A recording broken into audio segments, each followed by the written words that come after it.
Who was the ruling pharaoh that the Bible neglects to identify when Abraham and Sarah reached Egypt? His name was Amenemhet I, and he ruled Egypt from 1991 BC to 1962 BC. The name Amenemhet means Amen is the head.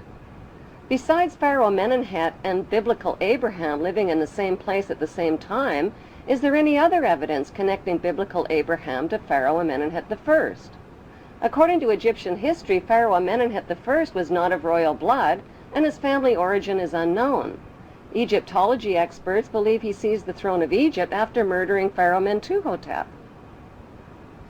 In 1818, Antonio Lobolo made a revolutionary discovery that identified the biblical Abraham as an Egyptian pharaoh.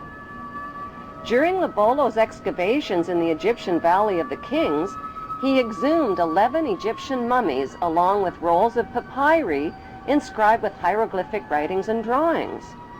One of those drawings was interpreted by Mormon Joseph Smith and his Egyptologists as Abraham sitting on the pharaoh's throne. Abraham's name was also deciphered on a roll of papyrus.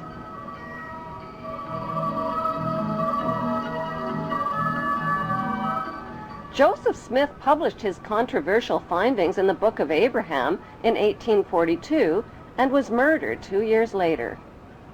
Today, the only Egyptian pyramid tomb forbidden to the public is the tomb of Pharaoh Amenemhet I, who many researchers now believe is the biblical Abraham. Why have Egyptologists never found the remains of Pharaoh Amenemhet I or of biblical Abraham?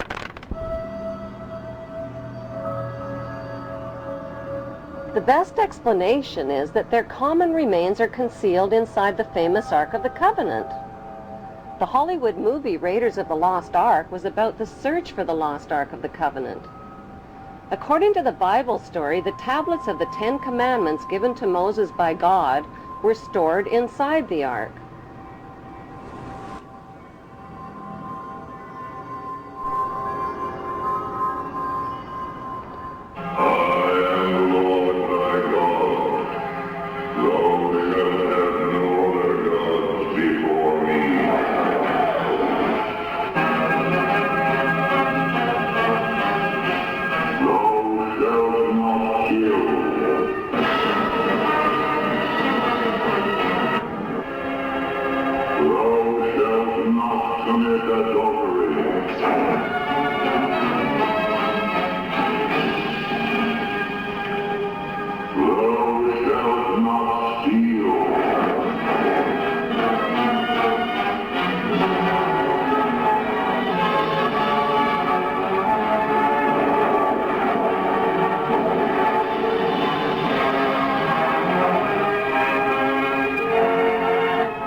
Egyptian artifacts tell the true story about what's really inside the Ark of the Covenant.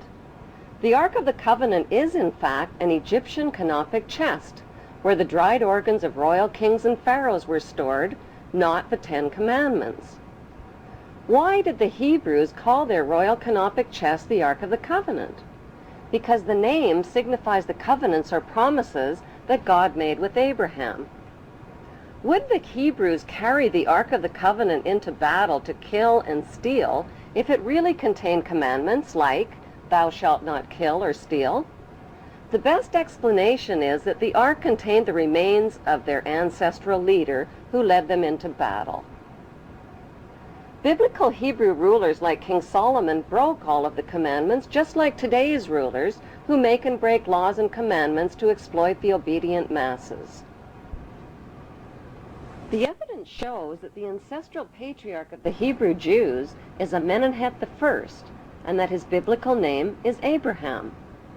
Since Pharaoh Amenemhet worshipped the god Amen, are Amen and the biblical God the same God? Michelangelo's Vatican painting of God depicts God as an angry, bearded white man. God's words, actions, and deeds in the Bible's Old Testament show God's extreme favoritism for the Hebrews generally and for Hebrew males in particular. By today's standards, that behavior is considered both racist and sexist. God admits to being a jealous God who approves of ritual human and animal sacrifice as proof that he is obeyed and worshipped above all other gods. He terrorizes, punishes, and kills the enemies of the Hebrews.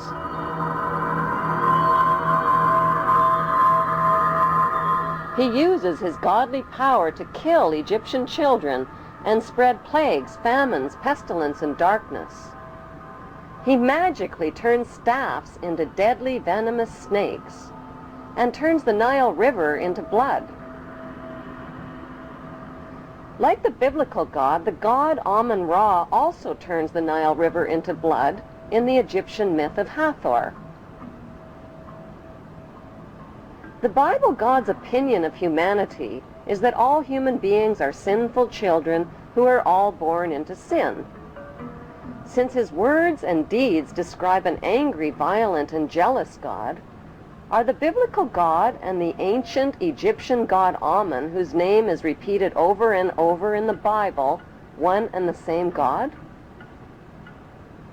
What is an Egyptian pyramid and the eye of the Egyptian god Horus doing on the American $1 bill?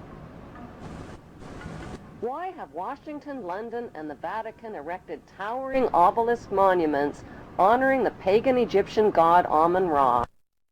In the next Bible episode, Abraham's son Isaac, who Abraham almost stabbed to death, grows up to father twin boys named Jacob and Esau. A murderous rivalry develops between the twins, and Jacob flees to a place known today as Bethel in Israel. He lays his head down to rest on a large, smooth stone and dreams of a stairway reaching to heaven like a ladder. The stairway in Jacob's dream describes the step pyramids built by Egyptian pharaohs like ladders reaching to heaven. The symbolic stone where the Hebrew Jacob laid his head thousands of years ago in Bethel is alternately called the Stone of Jacob, the Stone of Destiny, and the Stone of Scone. Today, the symbolic stone can be found underneath the British throne chair on top of the symbolic step pyramid where the Queen and other British monarchs have been crowned. The battered oak coronation throne, on which every English monarch has been crowned, is built over the Stone of Scone. As the Bible story continues, God promises Jacob that a nation and a company of nations shall come from him, and kings will spring from him. Jacob marries 2 of his girl cousins and fathers 12 sons. As Jacob ages, Joseph becomes his favorite son, and Dan becomes his venomous son.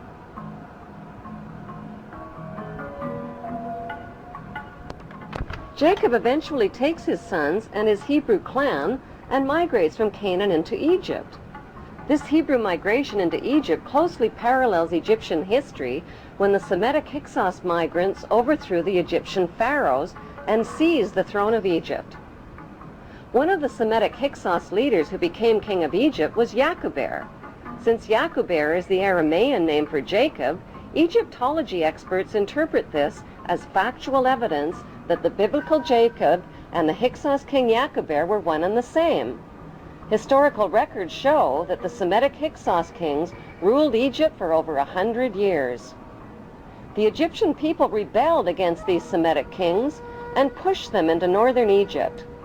By 1500 BC, a peace agreement was reached between the Egyptians and the Semitic Hyksos, which allowed the Hyksos people to leave Egypt peaceably and move to Palestine and Jerusalem in the Egyptian-controlled land of Canaan. Their gradual and peaceful migration closely matches the Bible story of the Semitic Hebrew exodus from Egypt into Canaan in 1447 BC. According to the Bible story, when the Hebrews arrived in Canaan, they renamed it Israel and divided the land up into 12 tribal states, which they named after the sons of Jacob. Jacob's favorite son, Joseph, stayed behind in Egypt. Joseph hid his Hebrew identity by marrying an Egyptian wife and changing his name to the Egyptian name Zaphanath Paneah, which means he who can reveal secrets.